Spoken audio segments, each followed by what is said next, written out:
Hey everybody, welcome to another Making a Geek. I am Damien DiCarlo. I am joined with none other than Kai Patterson today. What's going on, Kai?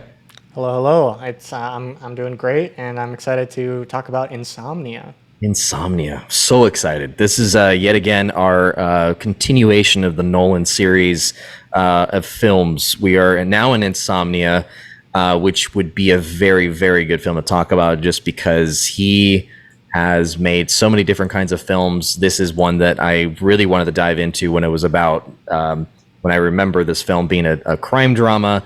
This film is pretty old. It came out in 2002. Of course, there's going to be spoilers. If you have not seen this, I would advise seeing it before listening or watching this further. But 2002 film came out. This was a Christopher Nolan directed film. However, this was the only film that Christopher Nolan did not write or co-write. So this is going to be one. This was just pure directing on his part.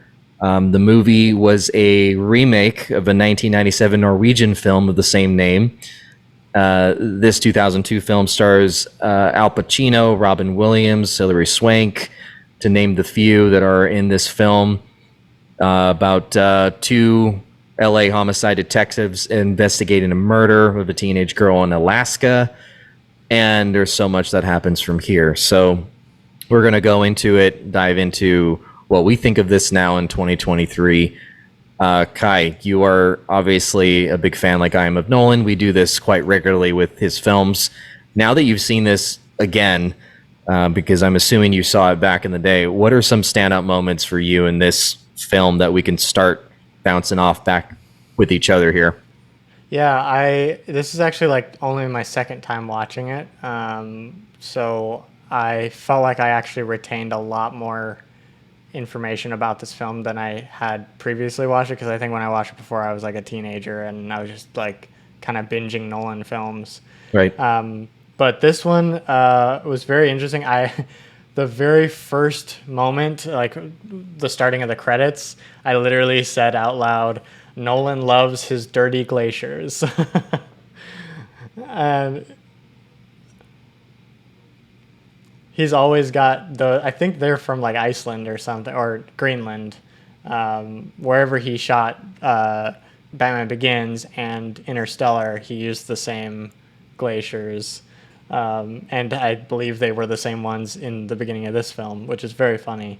But they are great looking glaciers, so it makes sense. A lot of visual interest for sure. I also didn't love the opening credits, like the fading in over on top of each other. That was kind of distracting to me. It was like, it felt kind of amateur, but I think I get it. Like, it's already trying to get you into that mindset of like kind of being like out of control of your focus, you know? And then one thing that I noticed right away was Detective Dormer. I don't know if you speak Spanish or took Spanish or anything, but dormir is to sleep. In Yeah, Spanish. I So didn't I was catch like, that. I wonder if that's, yeah. Interesting. I do speak Spanish. I'd never even thought of that. Good Yeah. catch. That's a good catch Yeah. there. I like I that. mean, they're spelled differently. It's ER at the end instead of the IR. Right. But as soon as they said it, I was like, Dormer, that sounds like Dormir. And I was like, huh, I wonder if they did that intentionally or not. Yeah. Because I wonder if that's also part of the original film, if that's his name in that too. Okay. So I don't know. I just thought Interesting. that was interesting. Yeah, I definitely noticed the glacier scene as well, and I thought immediately Batman Begins. I had forgotten the opening scene of Insomnia. Like you, I saw it back when I was a teenager as well. So I think the last time I had seen it, I didn't even know who Christopher Nolan was. That's how far back it went. So for me, it was just an Al Pacino film. Heard it was good. Saw it. Loved it. I saw a few standout moments of the introduction with the blood on the threads of I believe it was a cotton of the shirt. Immediately, I just started seeing Memento again. I started seeing Yeah. following all the things we've covered, just kind of that same feel. And as I was watching this with my girlfriend, she also called the whole well, this is probably going to be touched on at the end because this is something Yeah. that's been ongoing with his films. So, Uh-huh. or it would go backwards, or storytelling would start jumping back and forth. Though this was a very interesting one as a standout moment when I started seeing the beginning that this movie actually did move linear, basically, but yet when we would get these hints or some sort of storytelling of the character, especially with Agent Dormer or Dormir, it would go back further in the past. So it was almost like telling the story backwards when it came to character development, but what was transpiring was linear. So Yeah. very, very interesting that I caught that this time around. What are some other standout moments that you remember? Yeah, I think I mean, again, you already said spoilers, but the moment that he decides that he's going to lie about how his partner got shot, I think that to me that happens like the moment that his partner is like, "You did this," and I think before that he wasn't thinking like, you know, I think he was thinking, "Oh my gosh, like I can't believe this just happened." And then he's trying to save his friend, but as soon as he was like, "Oh my god, like you shot me," I think it started to click in his mind, like, "Oh, if I say anything about this, like it's already gonna look bad." And so like I think from there he was like, "Okay, I'm not gonna tell the real story." And so I think Right. that's why he waited so long to even like say man down. He was waiting for him to die basically to cover up the facts that Right. even though it was an accident, at first maybe it became very purposeful. And so like to me just like seeing that shift, which was really cool because like you can play it so many different ways. Like if I was sitting there with the actors, like I could, and maybe Nolan did take a bunch of different takes and like, see what worked well. But, because Al Pacino could have played it where as soon as he saw who he shot, he was like, "Oh, this is perfect." But Right. like it really was that moment of like his partner thinking of it first, and being like, "Oh Right. my God, you did this on purpose." And then he started thinking, "Oh, this would look like I did this on purpose." And that's all that people would believe. Absolutely. Yeah. I think that there's a moment in Al Pacino's expression when the shooting happened and the partner was essentially aware of what just happened. You see that expression on Al Pacino's face of, oh crap, like we've all had that moment when we know that something just happened, everything's about to change from this and we can see it happening right now. And I felt that expression was really well established by him. It was just very like he had almost no expression. It was just sort of a just kind of frozen in shock, and was trying to gather words to say correctly in this moment. And you can tell he's just processing something that's about to just change his life forever in that moment. So really interesting to look at that, especially now being an adult on my end versus when I first saw it. I think that some of the cast. Let's talk about that. Let's talk about our impressions regarding the cast of characters. Al Pacino. I think it was the part where he was in in the girl's room figuring out stuff about her and about the best friend and all this stuff. I could just see Pacino just stepping in and really just owning this character where it just fits so well. Like I feel Pacino is just meant for these roles, and he just like I said, he just stepped into it so well that it reminds me of a role like, Tommy Lee Jones's character in The Fugitive, where it was just so natural for him to be, the U.S. Marshal and what he was doing. And I think that it just comes naturally with Al Pacino. That was one impression I got. What were some of yours regarding some of the cast? It's interesting that you brought up that moment for Al Pacino's character because and I agree completely. I think he really, especially in the beginning and he's going through everything, really showed how perfect he was for this role. But I actually noticed Hilary Swank in that moment so much more because I think she plays this really perfect, like, nuanced character of like admiration, but also like intent note taking of like everything that this guy was doing. Right. And I thought she just did a great job of constantly being like so sharp about like I want to do my job well, but I also am like seeing how maybe this guy is cutting corners and not doing it exactly by the book.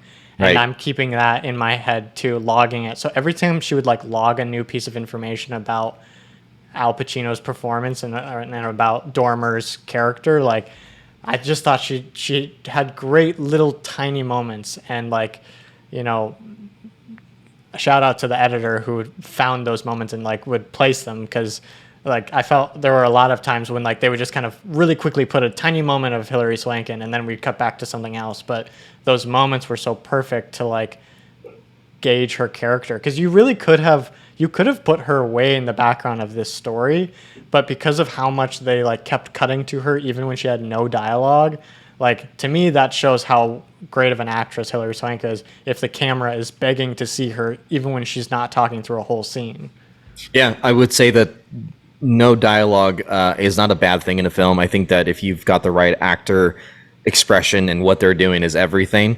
And if you happen to catch those moments, like you said, props on the editor for that, where she's just, it's almost like you're seeing how with this situation with his character and what he had done, you already see a potential problem, and it's her, because she's doing her job so well, because she's not letting anything slip by. So she's, like you said, notating these things, and you see an imminent threat. Yeah, also what a wild like conglomeration of cast members for this, like Al Pacino, Hilary Swank, Robin Williams. Like Yeah. I would have never guessed to put any of those actors together, but they worked so well. And like Robin Williams in this part, like obviously, you know, he's mostly a funny man, but the drama Right. he does has been incredible too. And this is definitely one of those where you really see him shine as this character that really believes he's done nothing wrong, and the way that Robin Williams plays him so truthfully, you do sometimes feel that way, you know, especially because you're following a main character that fell into a similar mistake, Right. and they have that in common, obviously. And so Robin Williams really plays that up and makes him feel just like another guy who's like, I'm just like you, you know, we're the same. We both made a little mistake, so we should help each other out. And they both have the same kind of reasoning of like, and the whole kind of central theme of like, does the end justify the means? You know, they both have that in them. And so, yeah, Robin Williams' performance was incredible too. The fact that Robin Williams was cast was a really well done thing. I think that when you have someone that has obviously a reputation in the film industry to be a funny man, you it'll warrant an opportunity to then do a stark contrast role, and I think this was a perfect one for him. This was the first time I have ever seen Robin Williams creepy, maniacal, sort of scheming, more or less just, I don't know, like I could see a threat of evil in him, and that was something that is obviously not what we're used to seeing. I mean, Mrs. Doubtfire, I don't know, Aladdin, the genie, all these other roles of him being a funny guy, and now we see him more or less the murderer of this, and also not just the murderer, but also trying to manipulate the detective, the policeman, and he's trying to get his way, and he's trying to see if he can basically get out of it and find commonality as his way of doing it. So really well done. I think that it was just so underrated, these performances, but it's also been a long time, so I'm glad that we dove back into it. How would you compare, Kai? Let's talk about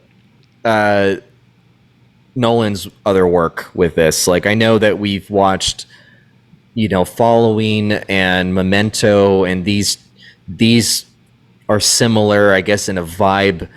What would be your comparison now with this one? Like, what would you say is different or worse or better? Yeah, to me, this film, obviously it's the first time that like a studio gave Nolan money to do something. And so I think, to me, Nolan, and especially having not written it himself too, I think we see Nolan almost take a step back from his like bold movies and kind of fall into a little bit more of a like, I'm making a studio film. And it felt very, because like, you know, if I watched all these movies together, you know, and this was just one movie that I was watching and someone was like, oh, did you know this was a Nolan film? I'd be like, oh, really? Like, nothing to me said, oh, this is a Nolan film. Right. And basically all of his other movies definitely give me that feeling. Even Dunkirk, like, you know, I know we'll get to that. It wasn't my favorite, but that still is like, oh, that's definitely a Nolan movie. And I was thinking about like, why do I feel this way?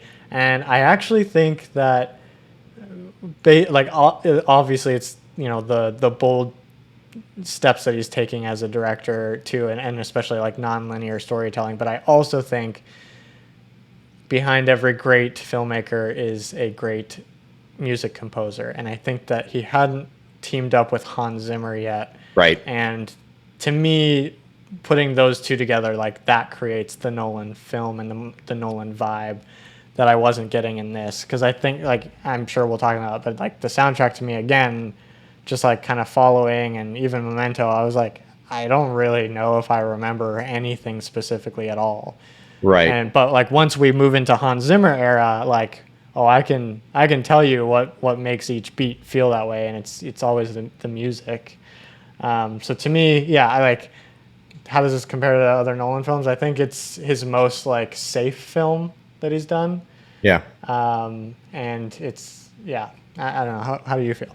I feel with this film, it's weird because it's almost like when you get to know Nolan in our point of view, the way we know him, since we don't know him personally, I can see this movie, and I know what you mean, that it doesn't feel like a Nolan movie per se, but I can see by the plot, the way that the story kind of goes and plays out. I think that this is something I would say, oh, I know that like Christopher Nolan would like this kind of movie. Whether it be something he would make would be a different story, but I can see the appeal that he would have reading this script and saying, yeah, I really want to jump on board with this, because I can see that it's his sort of like vibe, but maybe didn't quite display the normal Nolan vibe that we know, such as Dunkirk or, you know, Tenet, like all these other films. And I do agree with you on the score. I think that we didn't have the same composer. It wasn't Hans Zimmer in Tenet, and yet that film's music was pretty much the vibe close to Inception as far as the music would go. I think that with Nolan, there's a certain kind of style that he has in movies, and I think that this actually did display a little bit. All of his films, to me, deal with a certain amount of impending doom, or there's a certain amount of stress involved. It's not something that you're just waiting to see how it's going to pan out. It's you're diving in and you're a little stressed out with this person, whether, you know, you're in the soldiers with Dunkirk, or you're, you know, him in this case, Detective Dormer, where he has this thing, you know, basically already eating at him, not knowing what he's going to do about it. There's a certain vibe with these films that I feel that kind of have in common. I don't see that with all of them, but some of them I do. So I would say that this movie is not to the normal Christopher Nolan vibe that we know. Music is a big part of it. I think that we can just segue into the music portion, and I'll say that I think it wasn't really great, and I didn't really hate it either. It just was something that I wouldn't remember, like you said. Yeah. David Julian, if I'm pronouncing his name right, is the composer, and he did some work on a few other ones. I know that he did the music in The Prestige, but The Prestige also I can't. We'll get to that one when we do our review, but I can't remember the music standing out for that one either. So I wonder if it's by choice he goes with that composer, if that's his effort of just concentrating on character and not making this so much into a dramatic film because the music is not dramatic in any way, really. Yeah. I would say that I think that if we're gonna go back to the other Nolan films, I think the music that felt more on par, while I don't think it was very well or good quality, would be the one that was in Following, and I think that would be the one that was very stress inducing. It was very just had a tempo to it. It was, all of those things that we take out from a Nolan film was missing in this one. I think that it was missing when it came to that. The only stress factor, the only impending doom, was the plot of what happened to the detective here. So I think that that was really, what was going on. The music, you feel the same way, I believe. We pretty much talked Yeah, about that. I think it, to me, just like how I kind of felt in general with this movie is, and I think that the music is just like playing it really safe.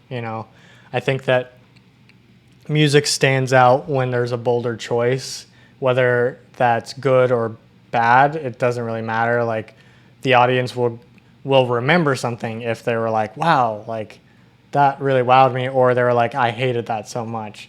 And so Right. I think that's why it's sometimes scary to make a bold choice in your soundtrack because you have the possibility of alienating your audience and making them feel like it ruined their experience. So I can see playing it safe, especially with one of your first big studio films. Just kind of not going too crazy with your music choices. But yeah, I just thought it was fine. It didn't detract. So I think that is important. Yeah. It never made me feel like it never stood out in a way that I was like, oh wait, what? So I think Right. that in that case, it was successful to just get us through the movie and get us, feeling what the moment needed to feel. But Right. I don't really remember it.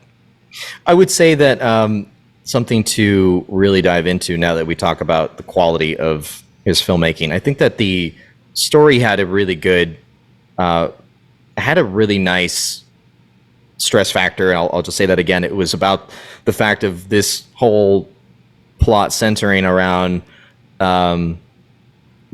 essentially the LA homicide team being audited, and everything that has happened that we don't know until towards the end, then we find out a lot more. But that having a bit of a stress on the case itself, and then on top of that, you pile on top of what happened to his partner. I think it's a really good potential for a story. Like it's very, very stressful. It's engaging. You really start rooting almost for what you think. You're questioning yourself. Am I rooting for the bad guy here? Because I Yeah. start wondering, like, why am I so worried about what happens to this character? And I start questioning the morality here. Like, what he did was wrong. It was wrong that he shot him. But then it's like, was it an accident? And I start moving along with this film, asking those realistic questions. If I was just amongst the crew here and I witnessed this, I think that the whole Alaska setting was very brilliant. I think that something about the sun always being up in an area like this is very unsettling, and it's something I'm not used to. Being a California native, I think this would create a bit of a troublesome adjustment, obviously, mainly to your mind. And this is Oh something that, yes. like, this then again screams Nolan. Like I why he didn't go more into it, I don't know. But this is something, again, I know if he was reading this or watching this film, he would be the one to be like, "Oh, I want my crack at this. Like this, be great." I think that that was potential for so much. I think that they could have played on that more. They could have played on his hallucinations more. There's a lot more that could have been done, in my opinion. But like you said, I think it was very safe. It wasn't exactly ambitious filmmaking. It was just taking on a project, and I think he gave it. I think he gave it his all, but it wasn't like he contributed of his own creativity in it.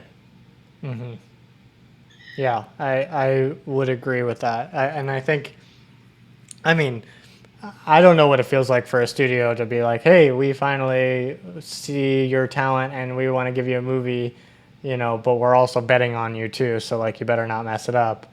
I can see how like that could definitely make you go, okay, maybe I'll do some bold choices here, but maybe I'll stand back here. And I think probably the boldest choice, and I don't know if Nolan had anything to do with this, but like the casting. I think if you think about all those actors in one film, you're like, I'm confused. How does this work? But like he makes it work really well. So to me, that's like one of the biggest, boldest choices. And I agree with you too, where like when I really think about like Nolan being this non-linear storyteller most of the time, and then I think about a setting where the sun is basically in the same position in the sky the whole time you are there. Like there's so much more you could do with non-linear storytelling in that sense. Had he had this now, like the ability to do now, I think he would have knocked it out of the park. I think it would have been Oh a yeah, very different movie.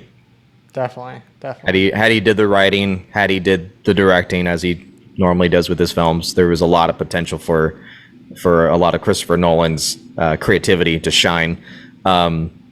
The themes that were expressed in this film, all of these that we're talking about, were there any that connected with you that you would say, or fail to connect with you while watching? Yeah, yeah. This I feel like is kind of the biggest theme of this movie and is explored a lot with Nolan. But the idea of like do the ends justify the means? Um, I think just like you were saying, like, you know, seeing Nolan read this story, I can see him being very excited because it does deal with that. And if you think about the movies we've watched and the movies we're going to watch, and even like Oppenheimer coming out too, like do the ends justify the means is something that Nolan is very interested in.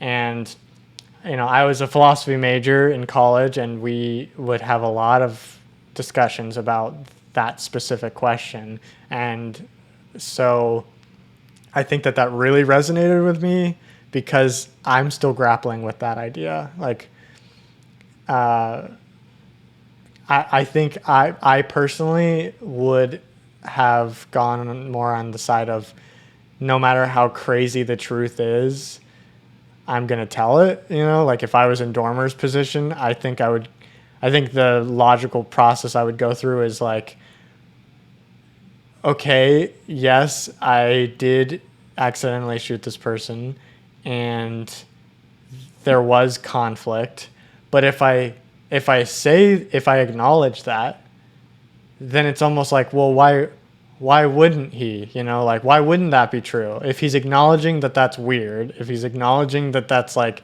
it's crazy that this happened, I feel like more people would be like, okay, like what he would really do is lie about it, which is what he ended up doing, and I think Right. that's what like threw him into all that. But yeah, and I think that also Robin Williams' character, I'm forgetting his name. It was like Brady, but then also something else. There was Brody first, and I Oh, don't know Brody, after yeah, that. I forget. yeah. But anyways, so his character, I felt like had that same idea of like, well, we're gonna put the boyfriend behind bars because he was abusive anyways, Right. and so like, you know, yeah, he might have been innocent of the murder, but like he's not an innocent person in general.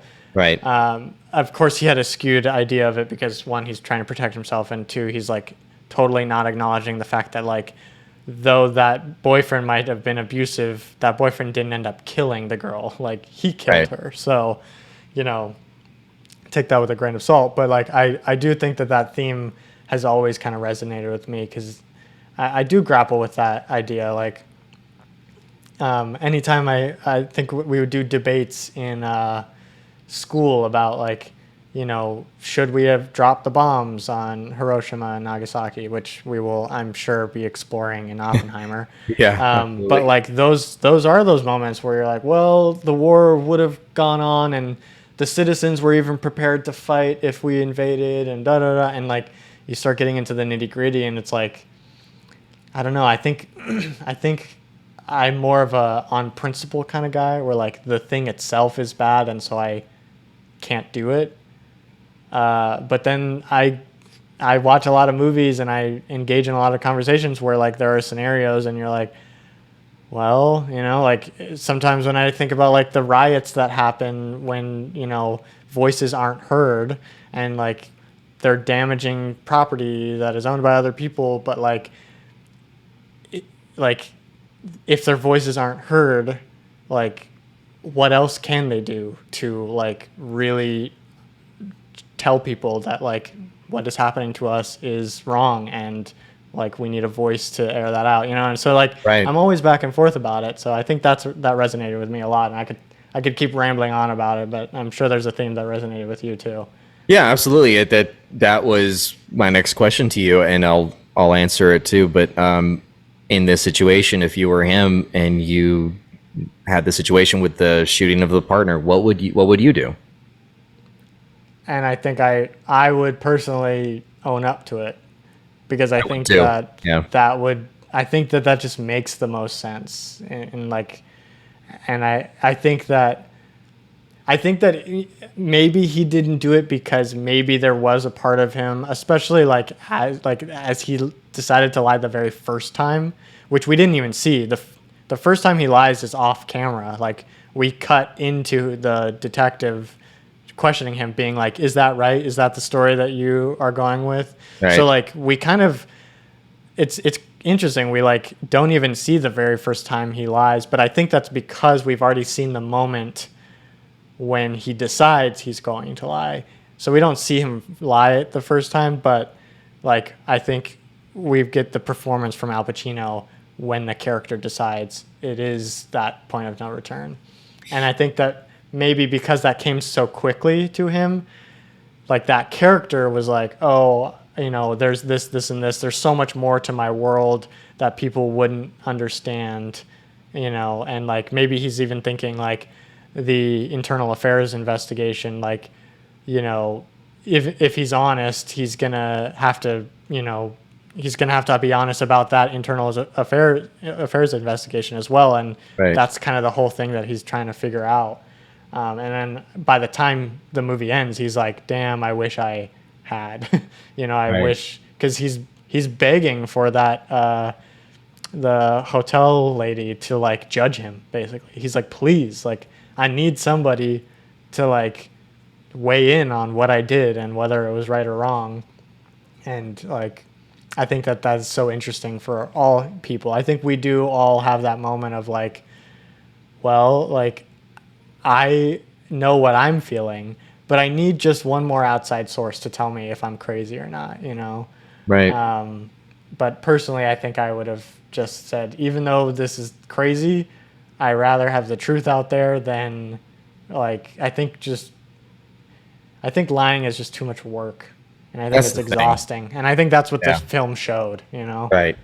That's exactly what I would take away as well on the themes expressed in this. This is the main one for me. I felt like lying is just a lot of work, and the amount of stress that's upon you. I mean, personally, it would just eat me alive. I just wouldn't be able to even try to pretend to function. I just wouldn't be able to. Takes a certain kind of individual, I guess, to get through that. I don't know what, but in this case, yeah, had I been put in the same situation, I would have just come clean, and I think that would have just been the only way that I could get through it. Because if I try to keep covering, I would feel there's just so much unexpected. Like I wouldn't be able to predict everything that would happen, and to keep playing every part to cover more and more, like he did in the film. I'm glad they showed how much stress it is, because that's exactly what I would imagine it would be like. It's just you wouldn't even want to be alive at one point. You just can't do it anymore.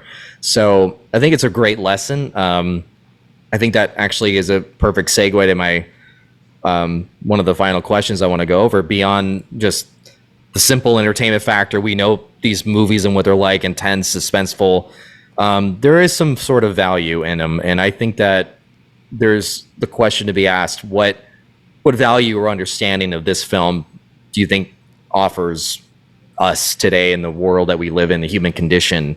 What did you appreciate? What do you know not to do? Things like that. What would you comment on that? Yeah, I mean, I basically just wrote down like I think that this film helps facilitate the conversation around whether or not the ends justify the means, and I think that the film clearly shows how taxing it is on humans in general to like keep a really intense secret, and even keeping a secret from yourself. I think that's really what this character was going through. It was like Right. hiding their own sense of guilt about their situation. And then I just said, maybe you got to where you wanted to be, but at what cost? And I think that that's really a question that a lot of people have to ask themselves, especially in American culture where we're very individualized and our whole culture is centered around success and having to step on other people to get to a better position in life. I think that it's great to step back and ask yourself, like, how far do I want to go, and will I be willing to live with myself if I go too far? Right. So that's kind of what I think this offers the world. I agree. I would think that the human condition right now, major props to police enforcement. I know that they go through a lot. Homicide detectives go through a lot.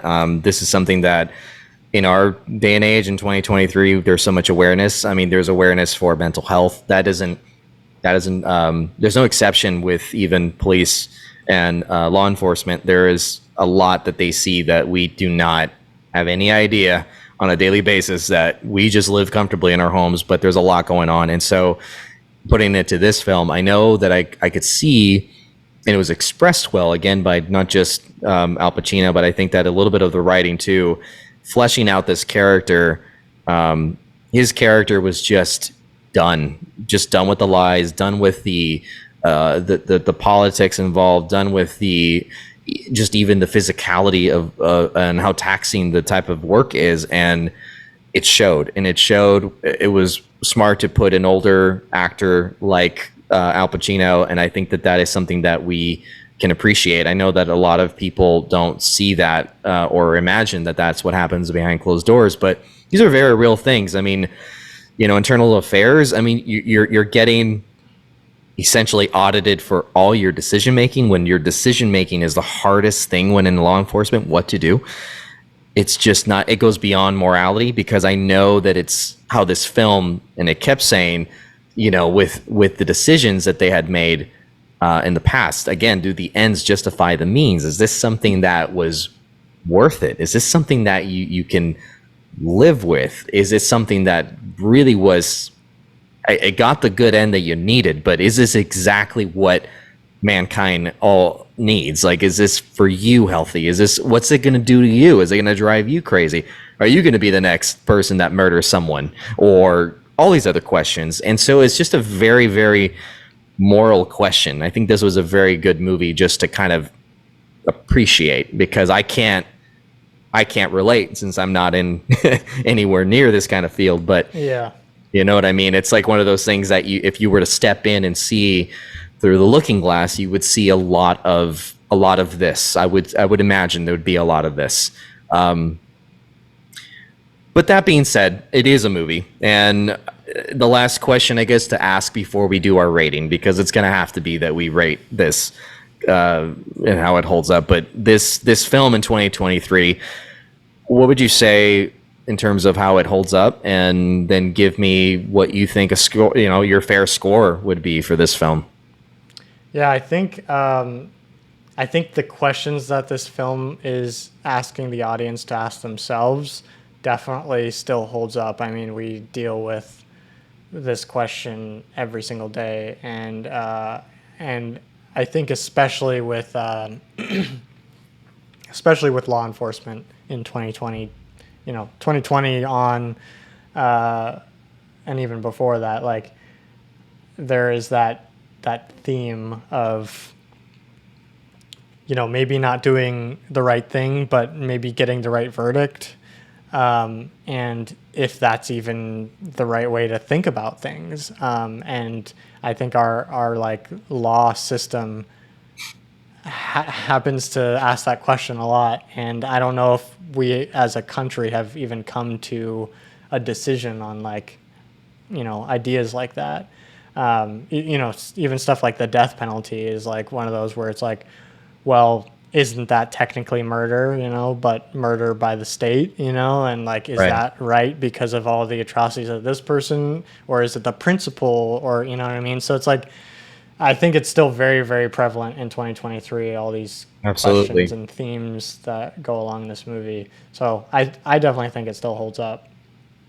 I would say it holds up too. I think that if I were to not do the score, which we'll do in a minute about what we think of the film, but I think that I think that how well it holds up will be the biggest compliment I could give this film because of that exactly what you said.